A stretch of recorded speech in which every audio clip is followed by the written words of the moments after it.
आपल्या सर्वांना माहीतच आहे की कोरोना काळात सगळ्यांचे किती हाल झाले ते. जशा कोरोना केसेस कमी होऊन नुकतीच अनलॉकिंगची प्रक्रिया सुरू झाली, तसं जीवन पुन्हा पूर्ववत सुरळीत चालू व्हायची चिन्ह दिसत होती. गव्हर्नमेंट गाईडलाईन्स निघाल्या आणि सर्व पर्यटन स्थळं पुन्हा आधीसारखी चालू झाली. जवळजवळ 7-8 महिन्यांच्या मोठ्या बंदिवासानंतर कुठे बाहेर मनसोक्त फिरण्याचा योग चालून आलेला. ही संधी दौडून चालणार नव्हती. आम्ही सगळेजण मिळून बाहेर जायचा प्लॅन करत होतो आणि अखेर एक दिवस ठरलाच. त्या दिवसात मुख्यतः दिवेआगर व कोकणातील खूप सारे बीच पर्यटन दृष्टीने खूप प्रसिद्ध झाले होते.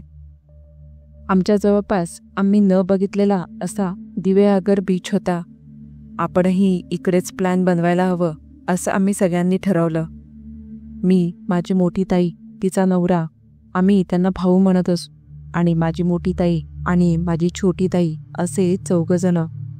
शनिवारी सकाळी जाऊन रविवारी घरी असा 2 दिवसांचा पेट ठरला. खरं तर शनिवार रविवार हे 2 दिवस दिवेआगरला राहून रविवारी संध्याकाळी घरी यायचं ठरलेलं, पण पुरेसा वेळ मिळाल्याने प्लॅनमध्ये थोडा बदल झाला व दिवेआगरसोबत जवळ असलेला हरिहरेश्वर मंदिर आणि बीचसुद्धा बघण्याचं ठरलं.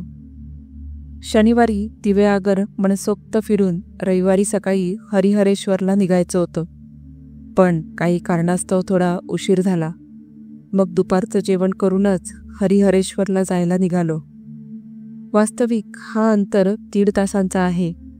आम्हाला पोहोचायलाच चांगली संध्याकाळ झालेली. कधीकधी प्लॅनिंग मॅनेजमेंटमध्ये गडबड झाल्यावर पुढच्या सगळ्या प्रवासाचा पट्ट्याबोळ होऊन जातो. आमच्या बाबतीत देखील तसेच होताना दिसत होतं. सुरुवातीला रविवारी संध्याकाळी घरी येण्याच्या बेतात होतो, पण आता रविवारच्या संध्याकाळी आम्ही अजून हरिहरेश्वरलाच होतो. पण एवढ्यातही निभावलं नाही. हरिहरेश्वरला दर्शनासाठीची गर्दी, त्यात खरेदी आणि नंतर समुद्रकिनारी फिरण्यामध्ये गेलेला वेळ, या सर्वांमध्ये आमचा आता चांगलाच वेळ गेलेला. एव्हाना रात्रीचे 9 वाजत आलेले. आता लवकर घरी निघायलाच हवं होतं. घरी कळवलं तेव्हा तिकडून बराच ओरडा मिळाला. वास्तविक पाहता आम्ही दिवेआगरवरून हरिहरेश्वरला यायला श्रीवर्धन रोडने आलेलो, पण आता जाताना हा रस्ता खूप दूरचा झाला असता. आता हरिहरेश्वरपासून पनवेलला जाण्यास 2 रस्ते होते. एक म्हणजे माणगाव मार्गे, जिकडून आम्ही जाणार होतो, आणि दुसरा रोहा घाट मार्गे. निघता निघता 9 वाजलेले. आम्ही इकडूनच जेवून निघायचं ठरवलं. याला 2 कारणं होती. एक म्हणजे पुढे हॉटेल मिळेल की नाही याचा भरोसा नाही, आणि दुसरं म्हणजे एकदा जेवून घेतलं की सलग कुठेही न थांबता घरी जाता येईल. रात्रीचं जेवण करून साधारण 10च्या सुमारास आम्ही घरी जायला निघालो. तसा हरिहरेश्वर ते पनवेल असा 4 तासांचा एकूण प्रवास होता, पण मध्ये ट्रॅफिक वगैरेमुळे आम्ही 5 तास लागतील असं पकडून चाललो होतो. आम्ही म्हसळा माणगाव मार्गे जाणार होतो. तो रस्ता देखील सोयीचा होता. गाडी मीच चालवत होतो. बाजूला भाऊ आणि पाठीमागे दोघी ताई. ताईने आधीच गाडी हळू चालवण्याबाबत बजावलं होतं. मी देखील नॉर्मल स्पीडवर कोणतीही घाई न करता गाडी चालवत होतो. तासाभरात आम्ही म्हसळाला पोहोचलो, पण म्हसळाच्या टी पॉइंटला पोलिसांची नाकाबंदी दिसली. आधी तर आम्ही चक्रावूनच गेलो, कारण ज्या रस्त्याने आम्हाला जायचं होतं नेमकं तिथेच पोलिसांनी नाकाबंदी केलेली. जवळ जाऊन नक्की काय प्रॉब्लेम आहे हे त्यांना विचारल्यावर त्यांनी सांगितलं की या रस्त्यावर पुढे एका ट्रक आणि बसचा मोठा अपघात झाला आहे. परिणामी इकडून मुंबईला जाणाऱ्या सर्व गाड्या रोहा रोडने पाठवण्यात येणार आहेत. तुम्हालाही तेथूनच जावे लागेल. झालं कल्याण. आधीच जायला इतका उशीर झालेला, त्यात आता या चांगल्या रस्त्यावर अपघात. रोहा रोड देखील चांगलाच होता, पण तो रस्ता पडला घाटमार्ग, आणि रात्रीच्या प्रहरी घाटमार्गे जाणे मला पटणारे नव्हते. गेली 6 वर्ष मला ड्रायव्हिंगचा अनुभव होता आणि या वर्षांमध्ये एक अनुभवी ड्रायव्हर म्हणून मी सुद्धा कधी रात्री अपरात्री ड्रायव्हिंग करण्याची जोखीम उचलली नव्हती.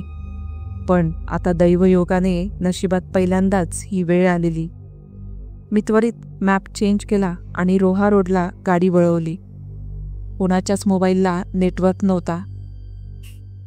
पण नशीब बलवत्तर म्हणून मी ऑफलाईन मॅप घरातून निघतानाच डाउनलोड केलेला. बसाळा रोडच्या सर्व गाड्या या रोह्याच्या रस्त्याने वळवल्यामुळे थोडीफार रहदारी होती, पण थोडाच वेळ. जसं आम्ही घाट माथ्याच्या जवळ जाऊ लागलो तसं रहदारी एकाएकी नाहीशी झाली. मी गाडीचा वेग जरा कमी केला आणि सावधानता बाळगून घाट चढू लागलो. घाटात गाड्यांची रहदारी नसल्यामुळे गाडी चालवायला एवढे कष्ट पडत नव्हते. एव्हाना रात्रीचा 1 वाजत आलेला. गाडी वळणामागून वळणे घेत होती. समोरचा रस्ता काळोखाच्या अजगर विळख्यात बुडूक झालेला. गाडीच्या हेडलाईटचा प्रकाश देखील दूरपर्यंत पोहोचत नव्हता. पण मनात भीती आणून स्वतःचं मनोधैर्य खचवण्यात अर्थ नव्हता. गाडीमध्ये कोणीच झोपले नव्हते. जेव्हा माणूस त्याची सामान्य आयुष्य जगत असतो तेव्हा त्याला 1000 चुका करण्याची जणू मुभा असते, कारण त्या चुकांनी त्याचं तेवढं नुकसान होत नाही. हा निसर्ग नियम आहे, हे आणखी काही देव जाणे. पण जेव्हा तोच मनुष्य अडचणीत असतो, सर्व बाजूने खचलेला असतो किंवा निरुपाय असतो, तेव्हा त्याने केलेली एक छोटी चूकसुद्धा त्याच्या विनाशाला कारणीभूत ठरत असते. ही म्हण माझ्यासाठी खरी ठरेल असे तेव्हा कधीच वाटले नव्हते. घाटाच्या वळणावर मी संत गतीने गाडी चालवत होतो. पण जसा वळणाचा रस्ता संपून सरळ रस्ता लागला तेव्हाच मी ती छोटी चूक केली. मी गाडीचा वेग थोडा वाढवला, पण हा वेग मला फार काळ टिकवून ठेवता आला नाही. कारण जसा मी गाडीचा वेग वाढवला तसा एकाएकी अचानक गाडीच्या मध्ये बाजूच्या जंगलामधून एक प्राणी, माझ्या माहितीप्रमाणे एक माकडच, आमच्या गाडीच्या मध्ये आला. गाडी वेगाने असल्याकारणाने मला अर्जंट ब्रेक मारणे भाग होते. ते माकड गाडीच्या इतके जवळ आलेले की मला गिअर कमी करून ब्रेक मारण्या एवढा पण वेळ मिळाला नाही आणि मी गिअर कमी न करताच ब्रेक मारला. आणि जे नको व्हायला तेच झालं. गाडी भर रस्त्यात बंद पडली. त्या माकडाला काही झालं नाही. ते बाजूच्या जंगलात जाऊन दिसेनासे झाले. पण तो आमची गाडी बंद पाडून गेला. जशी गाडी बंद पडली तसं पहिल्यांदाच हा घाट चढल्यापासून त्या रस्त्याचा थरारकपणा जाणवला. समोरचा रस्ता जो अजूनपर्यंत गाडीच्या हेडलाईटमुळे तग धरून राहिलेला, तो देखील एखाद्या उंदराला अजगराने गिळंकृत करावं तसा अंधारामध्ये गुडूप झाला. मनाची भीती मनामध्येच ठेवली आणि इग्निशन चालू केला. गाडीने करंट पकडला, पण गाडी चालू झाली नाही. पुन्हा एकदा प्रयत्न केला, तरी पुन्हा तेच. गाडीमध्ये कोणताही फॉल्ट नव्हता. कुठे दूरच्या प्रवासाला जाताना मी नेहमी गाडीची नियमित सर्व्हिसिंग करून घेतो. यावेळी देखील 3 दिवसाआधीच सर्व्हिसिंग करून आणलेली. मी खूप प्रयत्न केले, पण सगळे अयशस्वी. ताईंना चिंता वाटू लागली. बॅटरीचा काहीतरी प्रॉब्लेम असू शकतो. मी बाकीच्यांना बोललो, तुम्ही गाडीतच बसा, मी उतरून बघतो काय प्रॉब्लेम झाला आहे ती. मी मोबाईलची टॉर्च चालू करून खाली उतरलो. माझ्यासोबत भाऊ पण उतरले. त्यांनी टॉर्च धरली. मी गाडीचं बोनेट उघडून पाहू लागलो. गाडी बंद पडून पुन्हा चालू झाली नाही, म्हणून जेवढा आश्चर्यचकित नव्हतो झालो तेवढा बोनेट उघडून झालेलो, कारण गाडीमध्ये कोणत्याही प्रकारचा प्रॉब्लेम नव्हता. मग गाडी बंद पडण्याचं काहीच कारण नाही. मी बोनेट बंद करून गाडीत बसलो आणि पुन्हा गाडी चालू करण्याचा प्रयत्न केला. पण ह्यावेळी मात्र करंट देखील पास झाला नाही. डोक्याचा नुसता संताप होत होता. पण तितक्यात मला आठवलं की कधीकधी बोनेटच्या कार्बोरेटरमध्ये पाणी न टाकल्यामुळे देखील असा प्रॉब्लेम होतो. मी गाडीमध्ये पाणी शोधायला लागलो. एक बाटली होती, पण ती पुरेशी नव्हती. अशा घाटमार्गी थांबून कोणत्या गाडी येण्याची वाट पाहण्यात मूर्खपणा होता. मी भाऊंना ताईजवळ थांबून आणि कोणती गाडी येते का हे पाहायला गाडी जवळच थांबवून स्वतः कुठे पाणी मिळतंय का हे पाहायला गेलो. सोबत 2 बाटल्या घेतल्या. जंगल बाहेरून जसं वाटत होतं तसेच आतमधूनही होतं, एकदम घनदाट.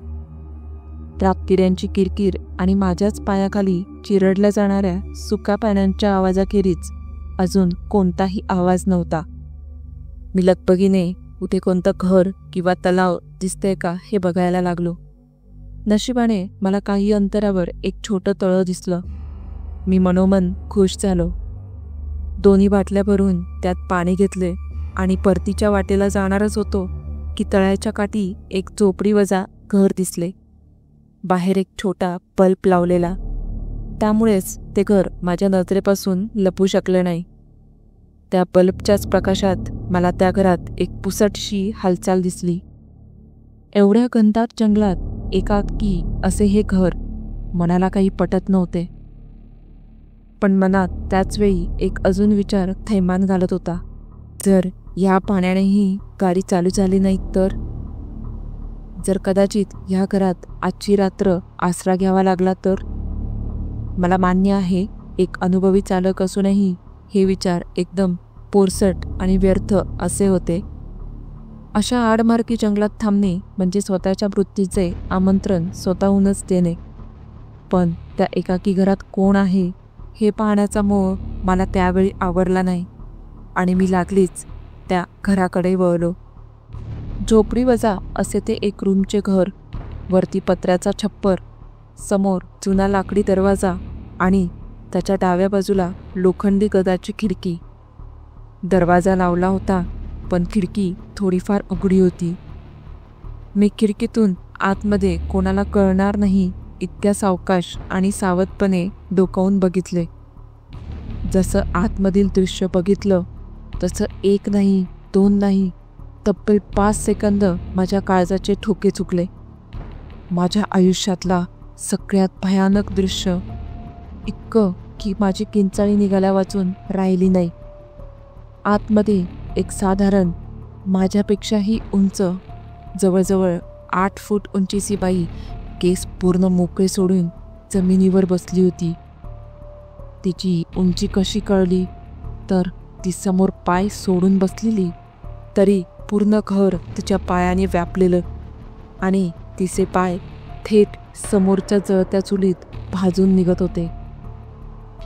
जशी माझी किंचाळी निघाली तसं तिची क्रोधाने भरलेली नजर माझ्यावर रोखली गेली. आता तिथे थांबून स्वतःच्या मृत्यूला आमंत्रण देण्यात अर्थ नव्हता. मी तसाच मागे वळलो आणि जीव मुठीत धरून धावायला लागलो. धावण्याची शक्ती माझ्यात उरली नव्हती. डोळ्यातून पाणी यायला लागलेले, तरी वाट सुटेल तिकडे धावत होतो. हृदय तर तेव्हा बंद पडायला आले होते जेव्हा मी धावता धावता एकदाच मागे वळून बघितले. ती दरवाजा तोडून मोठी किंचाळी देत 4 पायांवर एखाद्या प्राण्यासारखी माझा पाठलाग करायला लागली. माझ्या पायातला त्राण निघून जायची वेळ आली. देवाचं नाव घ्यायला तोंड जसे काय मुके असल्यासारखे ततपप करत होते. त्यावेळी माझ्या पळण्याचा वेग किती असेल देव जाणे, कारण देवच माझा त्यावेळी तारणहार होता. आज ज्या हरिहरेश्वरच्या मंदिरात पाया पडून आलेलो तोच शंकरदेव माझ्या मदतीला आला असेल. धावता धावता मला समोरचा मुख्य रस्ता आणि त्याला लागूनच असलेली आमची गाडी दिसली. गाडी दिसल्यावर मला अजूनच चेव चढला. मी पटकन रस्त्यावर आलो. सगळे माझीच वाट बघत होते.